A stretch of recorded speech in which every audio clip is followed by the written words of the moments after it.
뜨는 밤 책 읽어주는 남자 리더 준원입니다. 안녕하세요, 리더 준원입니다. 오랜만에 업로드하는 것 같네요. 오늘 하루도 잘 마무리하셨나요? 오늘은 노인과 바다 4화에 이어 노인과 바다 5화를 읽어드리겠습니다. 영상이 마음에 드신다면 채널 구독, 좋아요 눌러주시면 감사하겠습니다. 노인과 바다 5화. 놈이 한번 돌고 나서 미끼를 삼킬 테지 하고 노인이 생각했다. 그러나 그런 생각을 소리내어 말하지는 않았다. 좋은 일이 입 밖으로 새어나가면 이루어지지 않을 수 있다는 것을 알기 때문이었다. 물고기가 보통 큰 놈이 아니라는 사실을 알아챈 노인은 어두운 물속에서 다랑어를 가로문 채 달아나려는 놈의 모습이 눈에 선했다. 그 순간 물고기가 딱 멈추는 것이 느껴졌다. 하지만 묵직한 느낌은 여전히 남아 있었다. 당기는 힘이 점점 묵직해지자 노인은 줄을 더 풀어주었다. 잠깐 엄지손가락과 집게손가락으로 줄을 꽉 잡았더니 당기는 힘이 커지면서 곧장 아래로 내려가는 것 같았다. 놈이 미끼를 물었어. 노인이 말했다. 이제 실컷 먹게 두면 돼. 노인은 손가락 사이로 줄이 풀어지게 하면서 왼손을 뻗어 여분의 낚싯줄 2뭉치 끝에 또 다른 예배 낚싯줄 2뭉치를 감아 묶었다. 이제 준비는 다 되었다. 지금 풀고 있는 낚싯줄 말고도 700m짜리 낚싯줄 뭉치가 3개나 더 있는 것이다. 좀 더 먹어라. 노인이 말했다. 실컷 먹도록 해. 어서 꿀꺽 삼켜. 바늘끝이 심장 깊숙이 파고들어 목숨을 앗아가도록 말이다. 노인은 생각했다. 순순히 올라와서 작사를 꽂게 해주렴. 좋아, 준비는 됐겠지? 이제 충분히 먹었으려나? 됐어, 지금 이때다. 노인은 소리내어 말한 뒤 두 손으로 있는 힘껏 줄을 낚아챘다. 90cm쯤 낚싯줄을 당긴 다음에 팔힘과 몸의 무게를 이용해 두 팔을 열심히 움직이며 연거푸 낚싯줄을 당겼다. 그러나 놈은 꿈쩍도 하지 않았다. 물고기는 오히려 천천히 달아났다. 노인은 그놈을 한치도 끌어올릴 수 없었다. 노인이 쓰는 낚싯줄은 매우 튼튼하고 무겁고 큰 물고기를 낚는 데 적합한 것이었다. 그것을 어깨에 걸치고 있자니 마침내는 줄이 팽팽해졌고 사방에서 물방울이 튀었다. 그러더니 물속에서 천천히 쉿쉿 하는 소리가 났다. 노인은 그 자리에 버티고 앉은 채 놈이 끄는 힘에 맞서 몸을 뒤로 젖혀가며 계속 줄을 잡아당기고 있었다. 배가 서북쪽을 향해서 천천히 움직이기 시작했다. 물고기는 끊임없이 헤엄쳤다. 노인이나 물고기 모두 겉으로 보면 그저 평온하게 잔잔한 바다 위를 천천히 달리는 것 같았다. 다른 미끼는 아직 물속에 있었지만 입질이 없어서 손을 댈 필요도 없었다. 이럴 때 그 아이가 있다면. 노인은 소리내어 말했다. 나는 지금 물고기한테 끌려가는 중인데 내 몸에 밧줄을 걸고 있으니 마치 끌려가는 닷줄 기둥이 된 셈이군. 줄을 더 세게 당길 수도 있지만 그러다가 물고기란 놈이 줄을 끊어버릴지도 모르니까 조심해야 해. 나는 힘이 닿는 데까지 그놈을 잡고 있어야만 해. 또 그놈이 필요로 할 때는 줄을 풀어줘야 하지. 그래도 놈이 옆으로만 달리고 아래로 내려가지 않는 것만도 얼마나 고마운 일인가. 노인은 물고기에 의해 끌려가면서도 끊임없이 생각했다. 만약에 녀석이 아래로 내려갈 작정을 하면 그때는 어떻게 하지? 그러다가 혹 물밑으로 내려가서 죽기라도 하면 어쩌지? 무슨 방도가 있을 거야. 상황에 따라 내가 취할 수 있는 일은 여러 가지가 있으니까. 노인은 줄을 어깨에 걸치고 물속으로 뻗은 줄의 경사와 서북쪽으로 달리는 배를 지켜보며 잠시 두려움을 느꼈다. 이러다가 죽을지도 몰라. 이 짓을 영원히 계속할 수는 없을 테니까. 그러나 4시간이 지난 후에도 물고기는 여전히 줄기차게 배를 끌고 바다 멀리 헤엄쳐 나가고 있었다. 그때까지도 노인은 여전히 줄을 어깨에 걸친 채 버티고 있었다. 이놈을 낚은 것이 정오였지 아마. 노인은 중얼거렸다. 그런데 아직 한 번도 내 모습을 보지 못했구나. 노인은 이 물고기가 걸려들기 전부터 푹 내려쓰고 있었던 밀짚 모자 때문에 이마가 아팠다. 그리고 목도 말랐으므로 어찌해야 좋을지 잠시 난감해했다.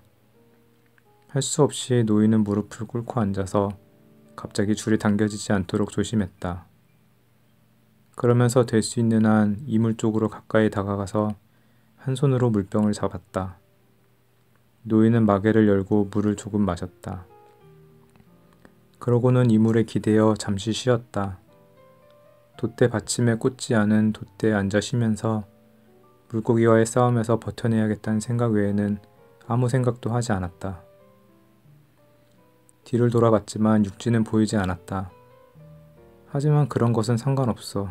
노인은 생각했다. 언제든지 마음만 먹으면 아바나에서 비치는 빛을 따라 항구로 들어갈 수 있어. 해가 지려면 아직 2시간이나 더 남아있다. 저 녀석 아마 그전에는 올라오겠지. 그렇지 않으면 달이 뜰 때까지는 올라오겠지. 그것도 아니라면 다음날 해가 뜰 때는 올라올 거야. 아직 쥐가 나지는 않는다. 버틸만해. 별다른 이상도 없잖아. 주둥이에 낚시 철사줄을 물고 있는 바로 저 녀석. 그런데 저렇게도 힘차게 당기다니 대단한 놈이야. 틀림없이 철사를 문 채 주둥이를 꽉 다물고 있을 것이다. 그 모습을 좀 보았으면 좋으련만 나하고 겨루고 있는 놈이 어떤 놈인지 알기 위해서라도 꼭 한 번만 녀석을 봤으면 좋겠다. 노인은 별을 보고 그동안의 상황을 판단해 보았다. 물고기는 밤새도록 길도 방향도 바꾸지 않고 오직 한 방향으로만 달리고 있었다.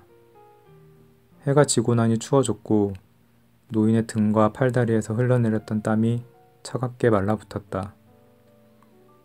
낮에 노인은 미끼통을 덮었던 부대를 햇볕에 널어 말려두었다. 그는 해가 지자 그 부대를 목에다 비끄러매고 등 쪽으로 내려가게 한 다음 양 어깨를 가로지르고 있는 낚싯줄 아래로 조심스럽게 밀어 넣었다. 부대가 일종의 쿠션 역할을 했으므로 줄에 힘이 덜 느껴졌다. 이물에다 대고 적당하게 앞으로 기대는 법을 알아낸 노인은 거의 편하게 느끼는 자세를 취할 수 있었다. 실제로는 그 자세가 그저 약간 견딜만한 정도였지만 노인은 거의 편안한 자세라고 생각한 것이다. 지금은 나도 녀석을 어떻게 할 도리가 없고 녀석도 나를 어쩌지 못하고 있는 거야. 노인은 생각했다. 다만 녀석이 이 짓을 계속하는 한 저나 나나 별 수가 없다는 건 분명해. 노인은 중간에 한번 일어서 뱃전 너머의 소변을 보고 나서 별을 보며 항로를 살펴보았다. 낚싯줄은 노인의 어깨에서 물속으로 곧게 뻗어내려가 있었는데 그 모양이 마치 인광의 줄무늬 같았다. 이제 그들은 보다 더 천천히 나아가고 있었으며 아바나의 불빛이 그다지 강하지 않은 것으로 보아서 조류가 그들을 동쪽으로 데리고 가고 있음을 알 수 있었다. 만약에 아바나의 불빛이 보이지 않게 된다면 더욱 확실하게 동쪽으로 가고 있는 것이 틀림없어. 노인은 생각했다. 만일 물고기가 제대로만 나아가고 있다면 아직 몇 시간은 더 불빛을 볼 수 있을 거야. 오늘 메이저리그의 야구 경기는 어떻게 되었을까? 배 위에서 라디오로 야구 경기를 듣는다면 정말 희한하고 즐거운 경험이 될 텐데. 그러다가 문득 노인은 물고기를 떠올렸다. 이제는 물고기 생각만 계속해야지. 노인은 생각했다. 지금 하고 있는 일에나 신경 쓰자. 어리석은 행동은 금물이야. 그러고는 누구에게랄 것도 없이 다시 소리내어 말했다. 그 아이가 있으면 정말 좋겠는데 나를 도와주고 이 근사한 장면도 구경할 수 있을 테고 말이야. 늙으면 혼자 있는 것이 썩 좋지 않아. 노인은 생각했다. 그러나 그건 나로서도 어쩔 수가 없는 일인걸. 이제는 더욱 힘을 낼 수 있도록 다랑어가 더 상하기 전에 먹어둬야 해. 잊지 말고 아무리 먹기 싫더라도 아침에는 저 다랑어를 꼭 먹어야 해. 기억하자. 노인은 스스로에게 다짐했다. 밤새 만세기 2마리가 배 주위를 왔다 갔다 했다. 그들이 물속에서 뒹굴고 물을 뿜는 소리가 들렸다. 노인은 수컷이 물 뿜는 소리와 암컷이 한숨 쉬듯 물을 뿜는 소리를 정확하게 구별했다. 착한 놈들이야. 노인은 말했다. 함께 놀고 장난하고 부러울 정도로 서로 사랑한단 말이야. 날치와 마찬가지로 우리는 서로 형제간이야. 노인은 그가 낚은 큰 물고기가 갑자기 불쌍하다는 생각이 들었다. 오늘 잡은 놈은 놀랍게 이상한 놈이다. 얼마나 나이를 먹은 놈인지도 알 수 없고 이렇게 힘이 센 물고기를 잡아본 적도 없었지만 이처럼 이상하게 구는 놈도 처음 본다. 아마 매우 영리한 놈이라서 쉽게 물 밖으로 뛰어오르지 않는 모양이다.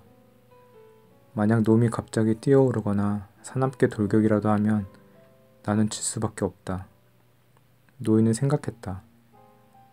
아마 녀석은 전에 여러 번 낚시에 걸려본 경험이 있었을 거야. 그러니까 놈은 이렇게 싸워야 한다고 생각하고 있는지도 몰라. 저하고 겨루고 있는 상대가 겨우 한 사람이라는 것을, 그것도 노인이라는 사실을 녀석은 알 리가 없지. 그런데 이놈은 대체 얼마나 큰 물고기일까? 살이 좋은 물고기라면 값이 꽤 나가겠지. 미끼를 문 느낌으로 봐서는 분명히 수컷 같다. 끌고 가는 것도 그렇고 인간과 싸우는데도 전혀 당황하는 기색이 없잖아. 녀석이 무슨 계획으로 이러는 것인지 또 나처럼 필사적인지도 통 알 수 없으니 답답하게 그지없구나. 노인은 한때 청새치 한 쌍을 발견했고 그 중에 한 마리를 낚았었다. 불현듯 그때가 생각났다. 청새치는 언제나 수컷이 암컷에게 먹이를 양보한다. 그날도 예외는 아니었다. 먼저 미끼를 먹던 암컷이 낚시에 걸렸다.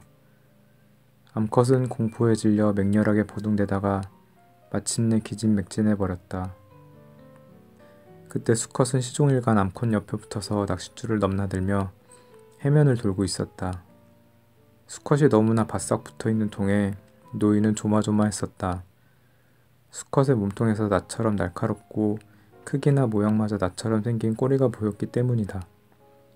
그 꼬리로 낚싯줄을 끊어버리지 않을까 염려됐던 것이다. 노인은 암컷을 갈고리로 끌어올려서 몽둥이로 후려 갈겼다. 가장자리가 사포처럼 생긴 창날 같은 부리를 잡고서 정수리를 때렸다. 마침내 물고기가 거의 거울의 뒷면과 같은 색깔로 변하자 아이가 도와서 배 안으로 끌어들였다. 그때까지도 수컷은 뱃전을 떠나지 않았다. 노인이 낚싯줄을 정리하고 작사를 준비하는데 수컷은 암컷이 어디 있나 확인이라도 하려는 듯 공중으로 높이 뛰어올랐다. 그러더니 잠시 가슴 지느러미인 엷은 자줏빛 날개를 활짝 펴서 화려한 무늬를 보여주더니 이내 물속 깊이 들어가 버렸다. 참으로 아름다운 놈이었어. 오랫동안 암컷 곁에 붙어 있었지. 하고 노인은 당시의 상황을 떠올렸다.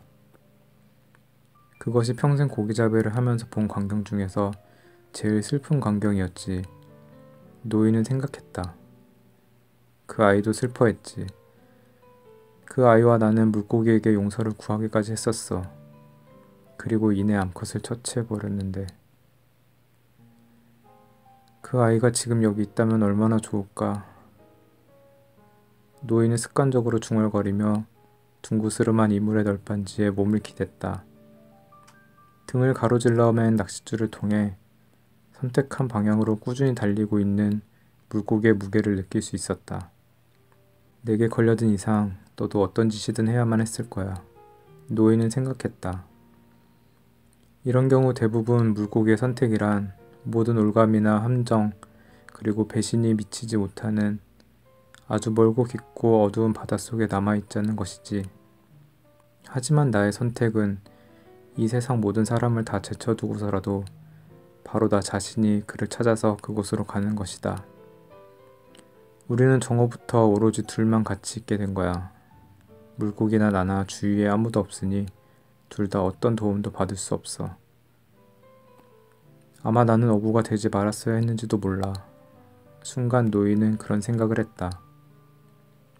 그러나 나는 어부가 되려고 태어났다. 그것은 틀림없는 사실이야.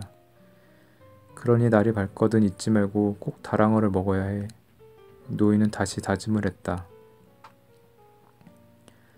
날이 밝기 조금 전에 노인의 뒤쪽에 있는 낚시 미끼 중 하나에 무엇인가 걸리는 느낌을 받았다. 잠시 후에 막대기가 부러지고 뱃전 너머로 줄이 마구 풀리는 소리가 들렸다. 어둠 속에서도 노인은 선원용 나이프를 빼들고 큰 물고기의 중량을 왼편 어깨로 버티면서 뱃전에다 댄 낚싯줄을 끊어버렸다. 그리고 더듬더듬 어둠 속에서 예비 사리의 끄트머리까지 단단히 피끄러맸다. 그는 한 손으로도 솜씨 좋게 일을 끝낼 수 있었다. 매듭을 맬 때는 한쪽 발을 그 사이에 대고 눌렀다. 이제 노인은 여분의 낚싯줄 사리를 6개나 가진 셈이 되었다. 막 잘라낸 데서 2개가 생겼고 둘은 물고기가 미끼를 따먹어버린 데서 거두어 들인 것이다. 이제 그것들을 모두 연결해 놓았다. 날이 밝거든 70m짜리 줄이 있는 곳으로 가서 그것도 끊어서 예비 사리에 이어 놓아야지. 잘못하면 360m짜리 질 좋은 카탈루냐산 낚싯줄과 목줄을 잃고 말겠군. 하지만 그것들은 언제나 새로 구할 수 있어. 내가 다른 물고기를 낚느라 이 녀석을 놓쳐버린다면 그게 무슨 소용이 있겠어? 지금 막 미끼를 따먹은 물고기가 무엇인지 모르겠어. 청새치나 황새치 아니면 상어였겠지. 줄을 잘라내는 데에만 급급해서 미처 어떤 놈인지 느껴보지도 못했네. 노인은 소리내어 말했다. 그 아이가 있다면 오죽이나 좋아. 그러나 아무리 그래도 지금 그 아이는 없지 않은가 노인은 생각했다. 혼자밖에 없다. 이제 어둡든 밝든 마지막 낚싯줄이 있는 데로 가서 그 줄마저 끊어버리고 2개의 예비 사리를 마저 만들어 두는 것이 최선책인 것 같았다. 노인은 주저하지 않고 그렇게 했다. 어두운 데서 이런 일을 하기란 결코 쉽지 않았다. 한 번은 물고기가 푸득거리는 통에 얼굴을 쳐박고 넘어졌는데 그만 눈 아래가 찢기고 말았다. 피가 조금 뺨을 타고 흘렀다. 그러나 피는 턱까지 내려오기도 전에 응고되고 말았다. 노인은 이물 쪽으로 돌아가서 뱃전에 기대 쉬었다. 노인은 부대를 잘 조정하면서 낚싯줄을 조심스럽게 옮겼다. 지금까지 걸치고 있던 어깨의 위치를 조금 옮겨매고 그 자리에다 다시 줄을 고정했다. 물고기가 끄는 힘을 조심스럽게 감지해보며 손을 물에 담가 배가 어느 정도의 속도로 이동하고 있는지 알아보기도 했다. 노인과 바다 5화를 읽어드렸습니다.